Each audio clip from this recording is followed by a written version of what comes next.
de los nombres más comprometedores de Dios, ya que en esta parte no solamente revela su carácter, sino que revela su personalidad como persona. Emmanuel, dense cuenta cómo se pronuncia.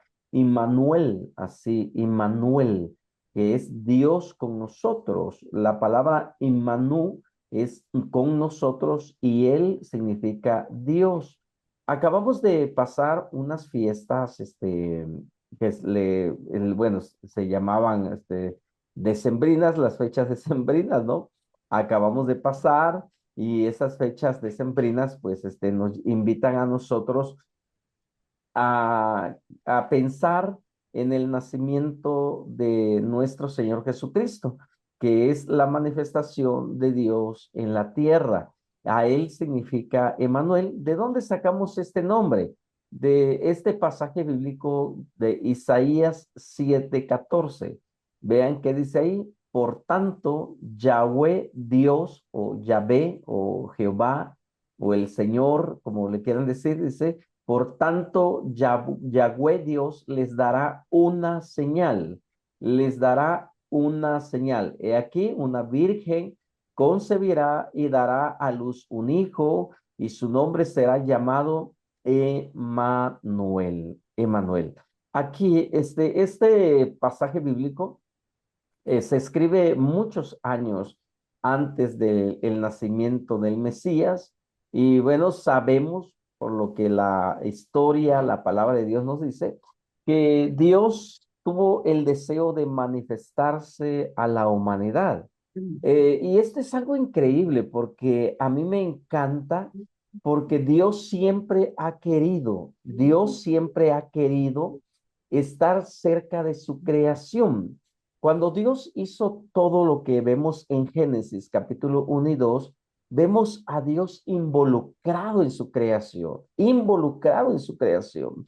Y eso es maravilloso. Y a pesar de que el hombre pecó o desobedeció a Dios, Dios tomó la iniciativa para poder acercarse a él y poder tener esa intimidad con el hombre. Pero entonces ahí yo aprendo algo. ¿Qué aprendo de eso?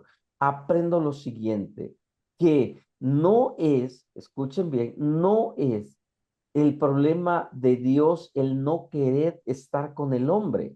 Es el hombre que no quiere estar con Dios después de lo que vemos del pecado de Adán, del pecado del hombre, pues vemos que ahí vemos que Dios no tiene problema en acercarse con el hombre. El hombre es el que tiene problema de acercarse con Dios. En Hebreos capítulo 1 encontramos una revelación poderosa con respecto a este pasaje bíblico y dice, en estos postreros días, Dios dice, días ha hablado, hablando de Dios ha hablado por el Hijo, quien es el resplandor de su gloria, la imagen misma de su persona. Y si nosotros vamos y analizamos la primera carta a Timoteo, capítulo 3 verso 16 dice ahí el apóstol Pablo, grande es el misterio de la piedad, grande es el misterio de la piedad. ¿Cuál es ese misterio? Bueno, Pablo sigue diciendo que Dios fue manifestado en carne.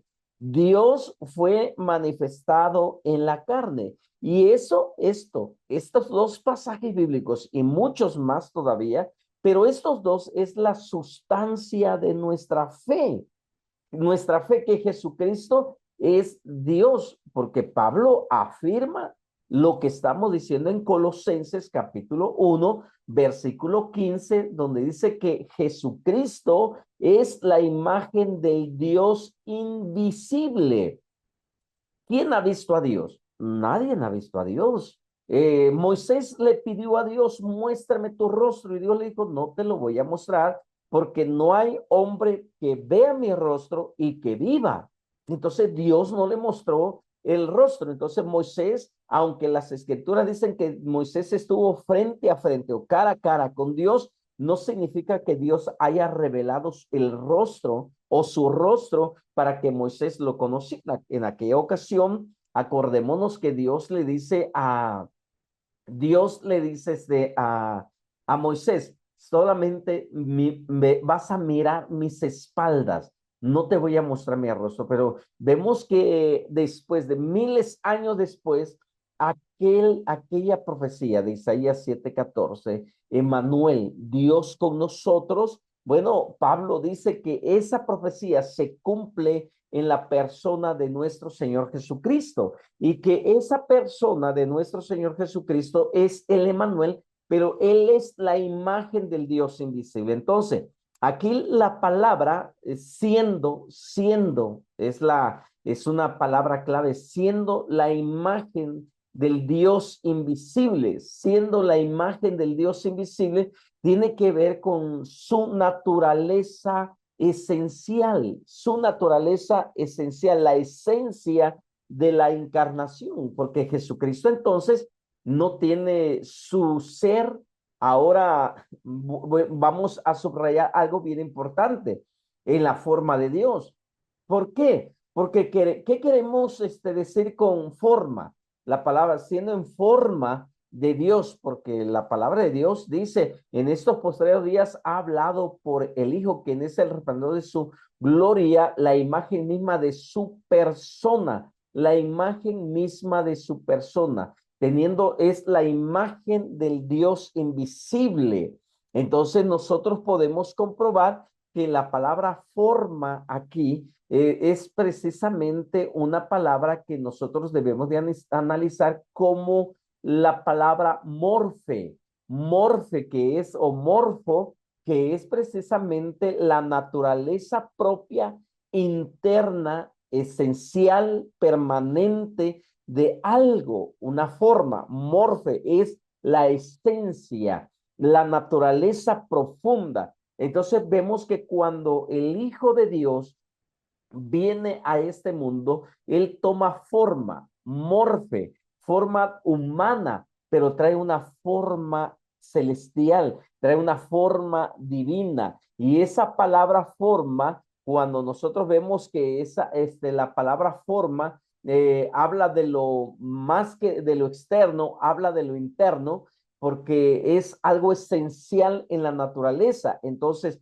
el Hijo de Dios, que es el Emmanuel cumplido, el Emmanuel hecho carne, el Dios hecho hombre. Entonces, aquí la palabra forma es la palabra entonces morfe, que habla de la parte interna de un ser, de una persona, porque no es lo mismo la palabra, lo que podemos decir algo externo, que en el griego es la palabra schema, y esa palabra es shema, que significa lo externo, lo pasajero, lo cambiante, lo temporal. Entonces vemos que la forma esencial de Dios tomó una forma, una shema, vamos a ponerlo así, para darle forma externa al Hijo de Dios. Y ese es lo que dice la palabra de Dios, ¿no? Que estando en la condición de hombre, estando en la condición de hombre, Filipenses capítulo 2, versículo 8,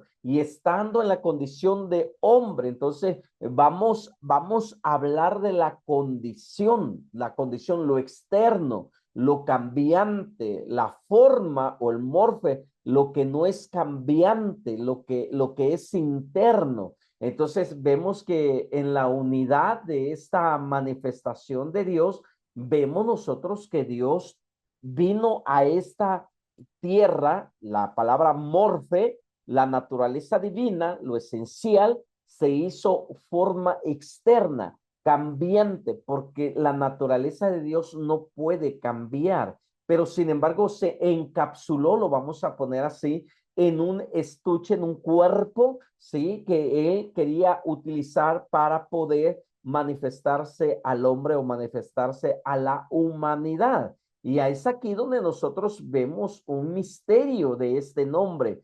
Por eso nosotros tenemos que entenderlo. Y déjame explicarte un poquito más esta parte para que nosotros podamos rastrear el uso de este término morfe en su diversa forma.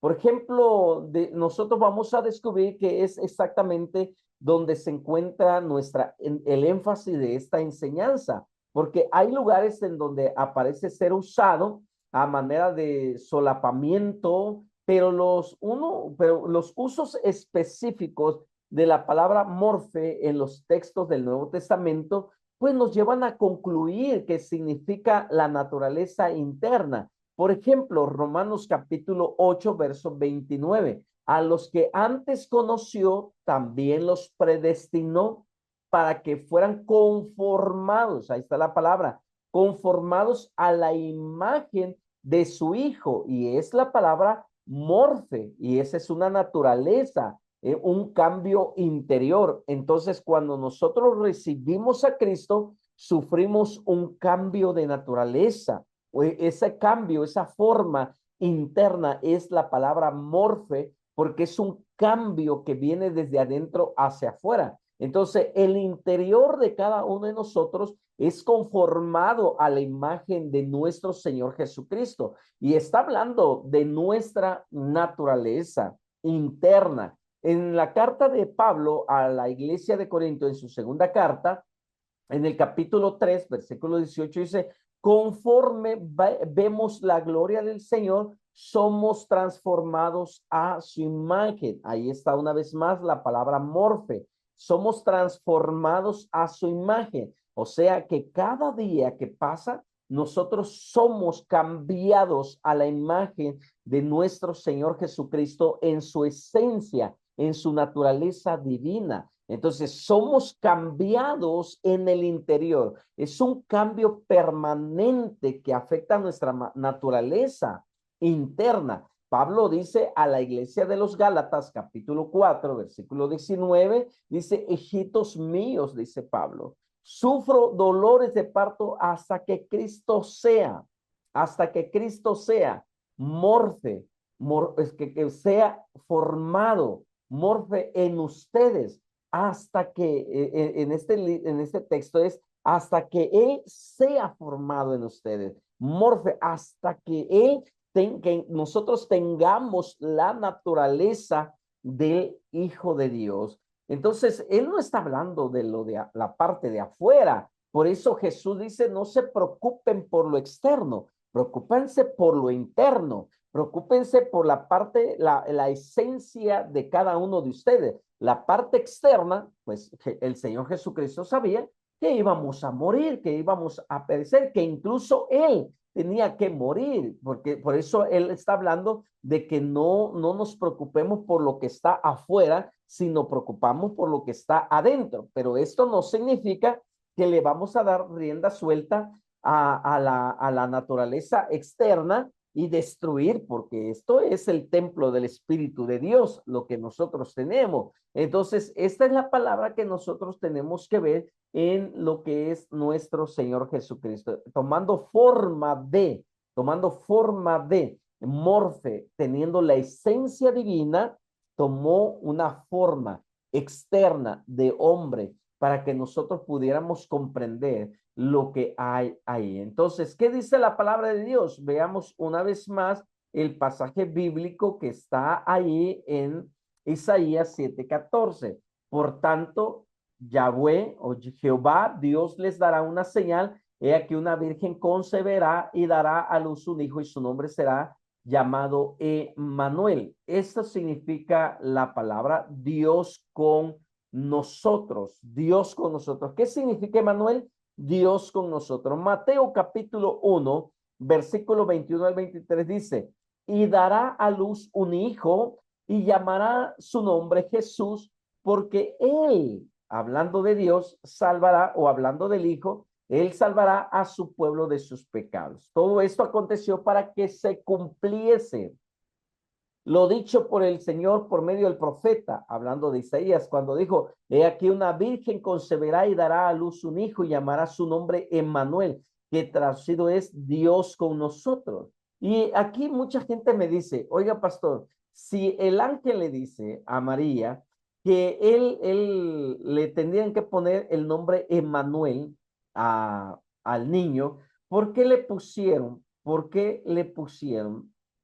Jesús?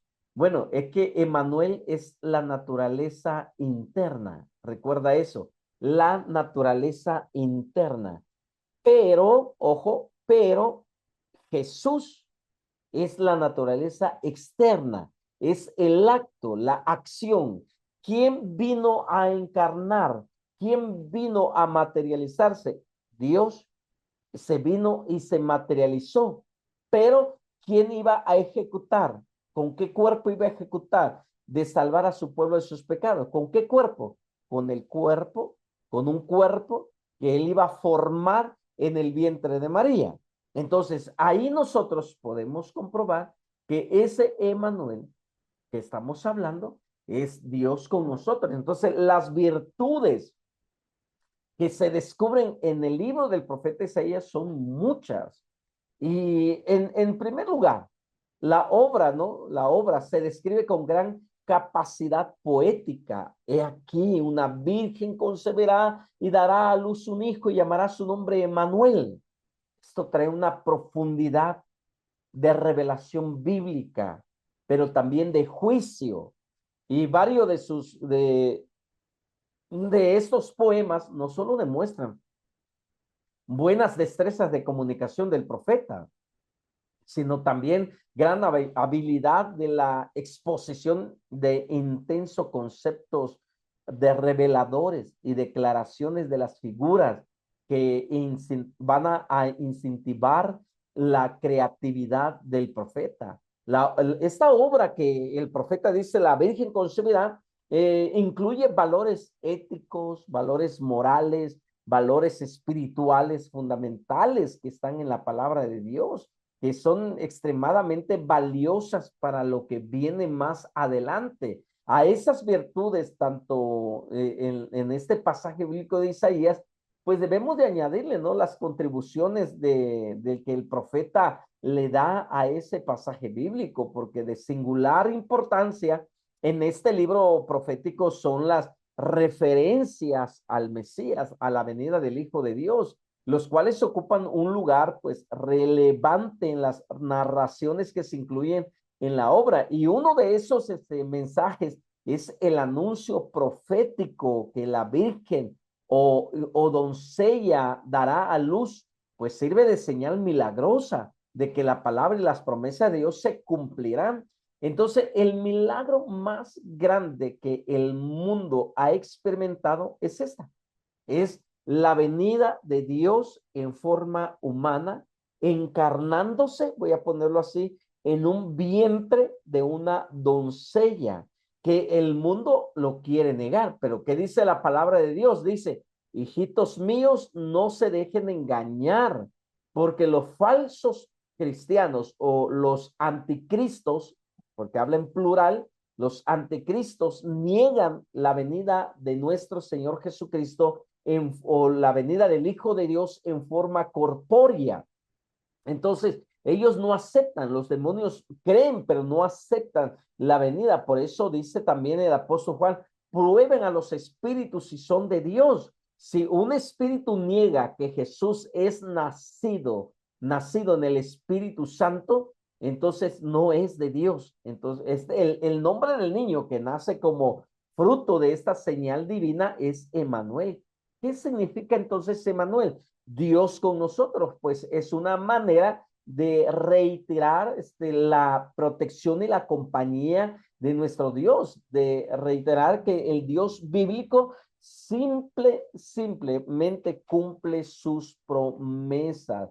Entonces, una profecía extraordinaria donde se afirma el nacimiento del Mesías. Una profecía extraordinaria que cumple el nacimiento del Mesías en forma de niño. Y bueno, y presentan, ¿no?, los nombres que van a distinguir, a identificar a ese especial personaje en el futuro del pueblo. Y estos nombres que en la antigüedad, por ejemplo, servían para presentar las características fundamentales de la persona nombradas, pues en la identificación del futuro Mesías, ponen de relieve varios aspectos de su naturaleza, de su esencia, de su misión. Por eso, en este pasaje bíblico y en otros más, vamos a ver que los nombres que se le atribuyen a Emmanuel son especiales, son mesiánicos, indispensables para la comprensión amplia y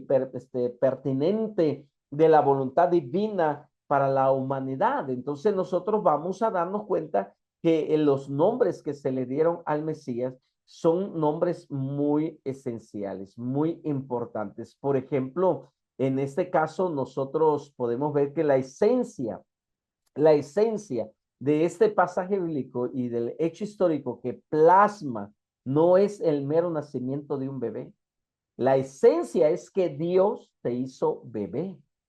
Ese es el secreto, que Dios se hizo bebé.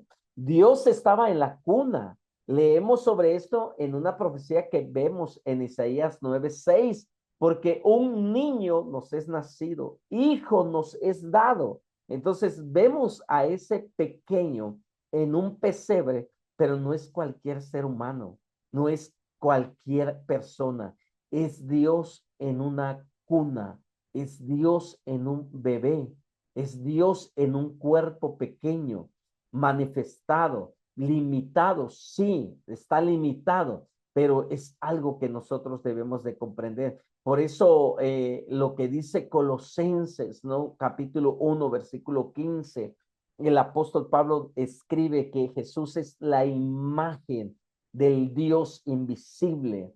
Y en Hebreos capítulo 1, verso 3 dice, describe a Jesús como el resplandor de su gloria y la imagen misma de su sustancia. Y el Evangelio de Juan empieza diciendo, en el principio era el verbo y el verbo estaba con Dios y el verbo era Dios y el verbo se hizo carne y habitó entre nosotros. A Dios nadie le vio jamás, el unigénito Hijo que está en el seno del Padre, Él le ha dado a conocer.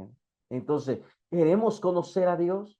¿Queremos conocer cómo es Dios? Tenemos que voltear a ver quién es el Emmanuel y cuáles son esos nombres que se le atribuyen a ese Dios tan maravilloso, cuál es ese nombre que se le atribuye a ese Dios tan increíble, que nosotros podemos comprobar la manifestación de ese Dios en todo su esplendor, en toda su gloria, en todo lo que nosotros podemos comprender, analizar, ver, que Dios nunca nos va a dejar. Entonces, ¿Emmanuel qué es? Emmanuel es el último de los nombres que Dios le dio a su Hijo. Emmanuel encarna y cumple todos los nombres que estamos viendo y que vamos a ver más adelante. ¿Por qué? Porque ahí llamará su nombre Jesús. Entonces, la esencia es que Jesús, Dios nos ha dado a su Hijo. Y tengamos en cuenta que este niño nace, pero el Hijo de Dios es dado. Date cuenta, una cosa que quiero que nosotros comprendamos. El niño nace, un niño nos es dado, pero date cuenta que dice en Isaías 9:6 que acabamos de leer, porque un niño nos es nacido, el niño nace, pero un hijo nos es dado. O sea, el niño viene, pero el hijo nos los fue dado como un regalo. De tal manera amó Dios al mundo que ha dado a su hijo, a su unigénito hijo. Vean qué maravilloso. El hijo nos es dado, el niño es nacido. Entonces, esto debe de que el hijo existía. El hijo existía antes de que naciera el niño. La Virgen dio a luz un niño, pero el niño existía incluso antes de que la Virgen quedase embarazada. Por consiguiente, el hijo fue dado, no nació. El hijo no nació, el hijo fue dado. ¿Quién nació? Un niño. la obra milagrosa del Espíritu Santo. En el libro de Hebreos se nos hace partícipe de una conversación entre Dios Padre y Cristo el Hijo. Y en este texto bíblico de Hebreos hablan de que Cristo vino al mundo como hombre para hacer la voluntad del Padre. Hebreos capítulo 10, versículos 5 al 7. Cuando tú leas este pasaje bíblico en casa, mantente con la mente que Dios el Padre y el Hijo están dialogando para que el Hijo viniera a este mundo a cumplir la voluntad de su Padre. Por eso dice en Hebreos 10, 5 al 7, dice, por lo cual, entrando al mundo, dice, sacrificio y ofrenda no quisiste, mas me preparaste cuerpo, holocausto y expiaciones por el pueblo no te agradaron. Entonces dije, he aquí vengo, oh Dios, para hacer tu voluntad, como en el rollo del libro está escrito de mí. Entonces Jesús no solo vino a hacer la voluntad del Padre, sino también a representarle. Ojo, él no solamente vino a hacer la voluntad del Padre, vino a representarlo, vino a revelarlo, de modo que supiéramos cómo a través del Hijo, Dios con nosotros, cómo proclama el nombre de Emanuel, porque si nosotros vamos una vez más a los pasajes bíblicos de Colosenses, de Hebreos, en Colosenses 1:15, que dice que Él es la imagen del Dios invisible. En Hebreos 1:3 dice que Jesús o el Hijo es el resplandor de la gloria y la imagen misma de su sustancia. Y el Evangelio de Juan empieza, ¿no? Diciendo que Él es el verbo, que Él estaba con Dios y que Él era Dios y que el unigénito Hijo de Dios vino a este mundo a revelar al Padre porque nadie lo había visto. Entonces Jesús o Jesucristo es Emanuel, Dios con nosotros. Entonces él es la representación y la semejanza perfecta de Dios, enviado para qué, para mostrarnos la belleza y la majestad del rey. Entonces Jesucristo no entró en escena aquella primera mañana de su nacimiento. Él existía antes de la creación, en el principio, dice Juan 1:3, todas las cosas por él fueron hechas. Entonces, él estaba en el principio de la creación haciendo todo lo que hoy tú y yo, pues, disfrutamos. Incluso cuando nos remontamos al libro del Génesis, ojo, leemos que Dios dijo, hagamos al hombre a nuestra imagen, una referencia a la presencia de nuestro Señor Jesucristo. Entonces, el verbo del que Juan escribe cuando inicia su exposición en el Evangelio no es otro que Jesucristo. Sabemos que es así porque en el versículo 14 del libro de la carta de Juan, capítulo 1, verso 14, nos dice que el verbo se hizo carne y habitó entre nosotros. Ahora, imagínate la profundidad de esa realidad. El verbo que es Dios, descendió para vivir entre nosotros. Entonces, aquí nosotros sacamos algo maravilloso. Quiero que tú profundices y agarres esto. Jesucristo, el Hijo de Dios, nos fue dado, pero el milagro es que nació un niño, pero ese niño nos es dado, nos nació un niño, se nos entregó un niño, pero el Hijo de Dios, el Hijo nos fue ofrecido como un regalo para ti, para mí. Y ese Hijo de Dios o ese niño nacido llamado Jesús caminó entre nosotros. Fue carne, hueso, tendones, sangre. Sin embargo, también fue perfectamente divino. En determinado momento tuvo hambre porque era plenamente humano y al siguiente alimentó milagrosamente a 5,000 personas porque era plenamente Dios. Date cuenta cómo se chocan estas verdades, pero es una realidad. Como hombre tuvo hambre, como un ser humano tuvo hambre, como hombre tuvo sed, estuvo cansado, pero como Dios le dio de comer a 5,000, a 4,000, sanó a tanta gente como Dios, les dijo, vengan a mí, que yo los haré descansar. Pero como humano, tuvo hambre, tuvo sed, tuvo sueño, estuvo cansado. Podía tener sed porque era humano, pero también caminar sobre el agua porque era Dios. Como Jesús era plenamente humano, podía aumentar sus conocimientos, pero como era plenamente Dios, no tenía necesidad de eso. Dios sabía lo que pensaba cada persona, ¿te acuerdas? Que Jesús siempre sorprendió a la gente por sus pensamientos, porque él como Dios sabía lo que cada uno de ellos pensaba, pero como humano estaba limitado en su conocimiento y lo podía aumentar estudiando la Torá, estudiando las escrituras del pueblo hebreo.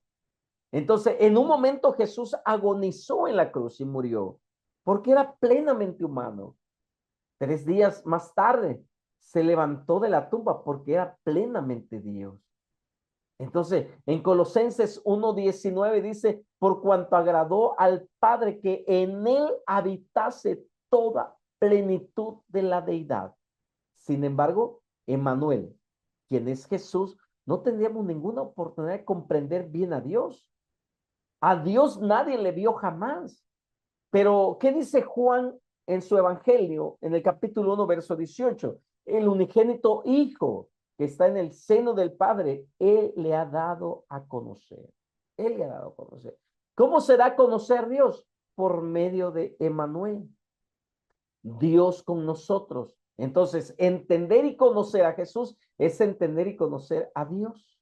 Entonces, nosotros podemos ver una narración en el Evangelio de Juan, capítulo 14, verso 18, de uno de los discípulos de Jesús que se llamaba Felipe. Y dice que Felipe le pregunta a Jesús, muéstranos al Padre y nos basta. Y Jesús le dice, durante casi 3 años he estado contigo y no me conoces. Entonces, Jesús muestra al Padre en toda su esencia, su morfe, su identidad interna. Entonces, la respuesta de Jesús pone las cosas en perspectiva y le hace una pregunta a Felipe. ¿Cuánto tiempo hace que estoy con vosotros y no me has conocido, Felipe? El que me ha visto a mí, ha visto al Padre. Por eso de ahí decimos, ¿no? El que recibe al Hijo, recibe al Padre.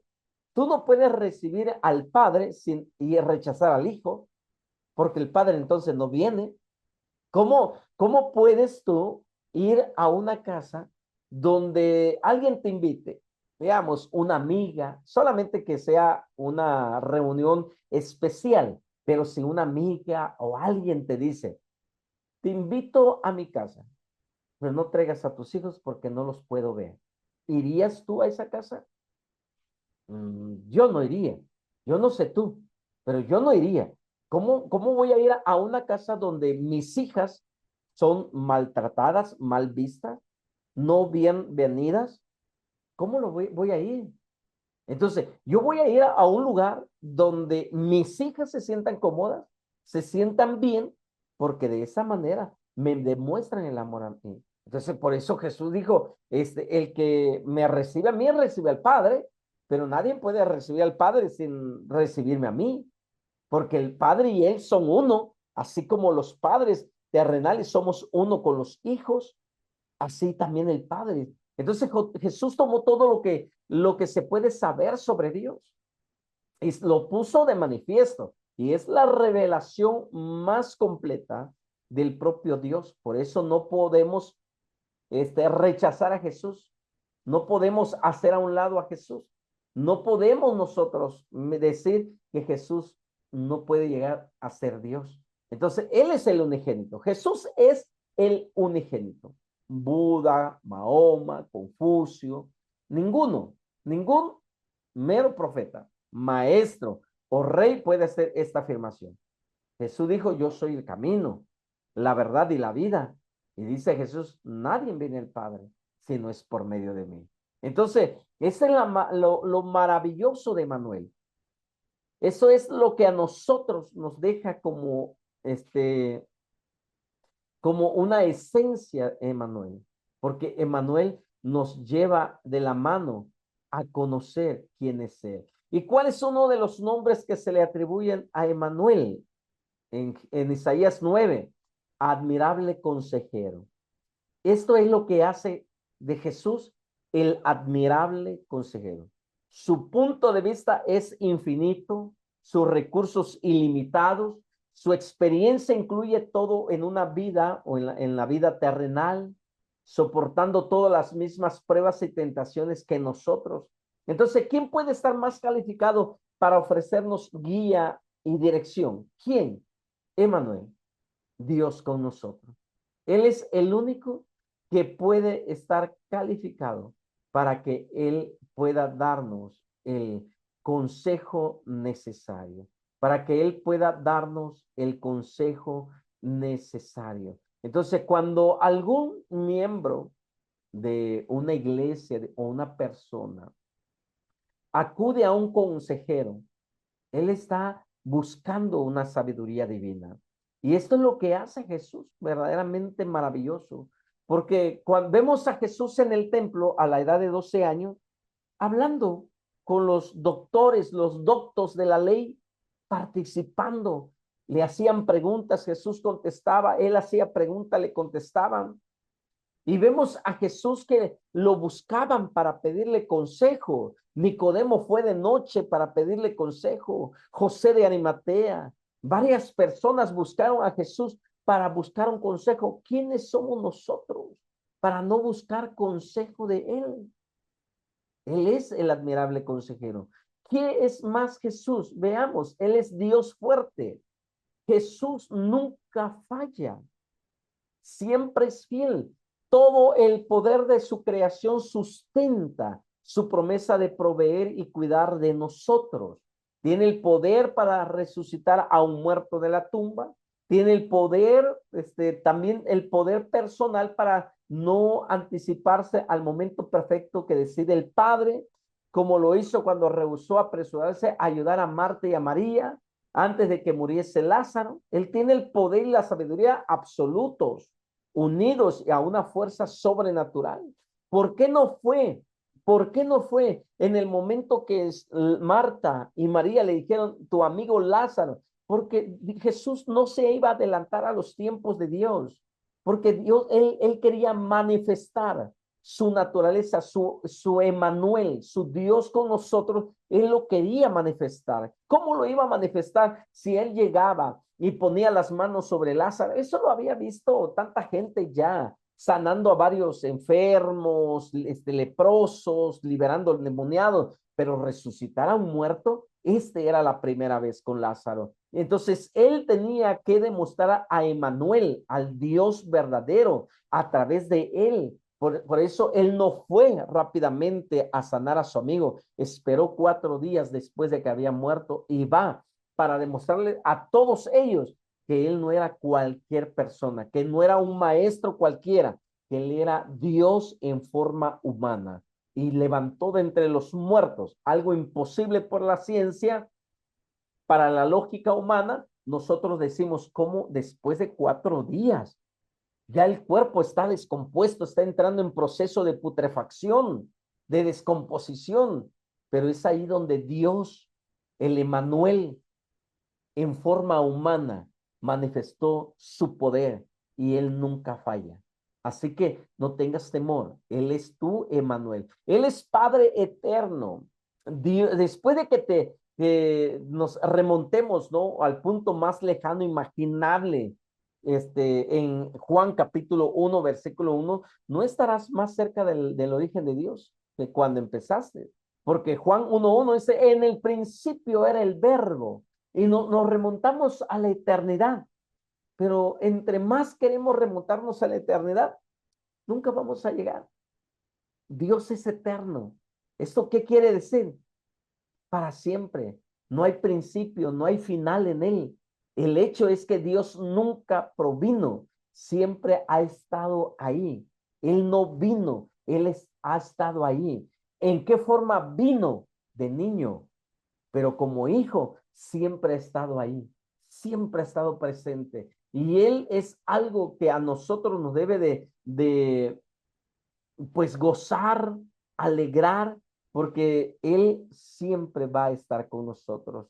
Por eso aquí muchas teorías del naturalismo, de la evolución, se confunden, porque dicen, ¿cómo es que un Dios eterno pudo ser un niño? Bueno, un niño nos fue dado, pero el Hijo nos fue regalado, nos es entregado. Dicen que no pueden creer en un Dios eterno los evolucionistas, pero no tienen ningún problema en creer que nada más, que nada más, nada es algo igual o similar. Ellos quieren que de la nada surge todo lo que nosotros vemos, pues sabemos que de la nada no se produce nada. Entonces aquí es donde Dios trasciende el tiempo, penetra también en el tiempo y en el espacio para darse a conocer a nosotros por medio de Jesucristo. Y lo hará y lo va a hacer eternamente, permanentemente. Y otro de los nombres con los que se le conoce a Emmanuel o a Jesucristo es precisamente el príncipe de paz. Creo que la mayoría de nosotros piensa que la paz es la ausencia de conflictos. Sin embargo, Jesús nos da mucho más. Nos promete una paz que trasciende nuestras circunstancias, se filtra en los conflictos inevitables que surgen por naturaleza en un mundo de pecado. Tiene mucho sentido estar en paz cuando todo va bien, pero Jesús, que es el príncipe de paz, nos prometió una paz que trasciende el entendimiento. O sea, no podemos concebir ese regalo de paz cuando estamos pasando conflictos. Pero ¿cómo es que nos promete una paz y no nos quita los conflictos? Es que Él nunca te prometió quitarte los conflictos. Él dijo claramente, mi paz os doy, mi paz os dejo. No la doy como en el mundo o como el mundo lo da, porque en el mundo hallaréis aflicción. Date cuenta, Jesús estaba consciente de que en el mundo hay aflicción, hay problemas, no lo podemos evitar. Lo que está sucediendo en Venezuela, lo que está sucediendo en Estados Unidos, lo que está sucediendo en el Medio Oriente, lo que está sucediendo alrededor del mundo, no lo podemos evitar. Es consecuencia del pecado, no lo podemos evitar, pero en medio de todo este caos que estamos viviendo político, económico, Dios dice, yo te dejo una paz, que mucha gente no lo va a entender, pero tú vas a estar tranquilo, tranquilo. Yo soy Emmanuel, el fuerte, el consejero, el príncipe de paz, que yo estoy contigo para ayudarte, para fortalecerte. Entonces, Él nunca nos va a dejar solos. Él nunca nos va a dejar a nosotros abandonados. Él siempre va a estar con cada uno de nosotros. Él es Emmanuel. Él es Emmanuel. Por eso en esta mañana quiero que vayamos a este punto de reflexión. Este punto de reflexión donde tenemos que analizar lo siguiente. Nuestro Emmanuel, ¿qué dice ahí? Estará con nosotros para siempre. Después de su resurrección de entre los muertos, antes de Jesús volviera al Padre, hizo esta promesa. He aquí, yo estoy con vosotros todos los días hasta el fin del mundo. Y si vamos a ver en Hebreos 13:5, ahí nos da también la seguridad de que Él va a estar con nosotros. Nada puede separarnos de Dios y de su amor por nosotros en Cristo Jesús. Pablo dice, ni la muerte, ni los ángeles, ni los principados, ni lo porvenir, ni lo alto, ni lo profundo nos podrán separar de Cristo Jesús, de su inmenso amor. Nadie nos podrá separar de su inmenso amor. Así que, Emmanuel, Dios con nosotros, siempre estará aquí presente. Y la próxima semana tocaremos un nombre compuesto de Dios y te vas a sorprender cómo cada nombre se conecta, cada nombre nos lleva a una realidad presente para transformar nuestras circunstancias y que nosotros podamos ver que Él está aquí, que Dios está con nosotros.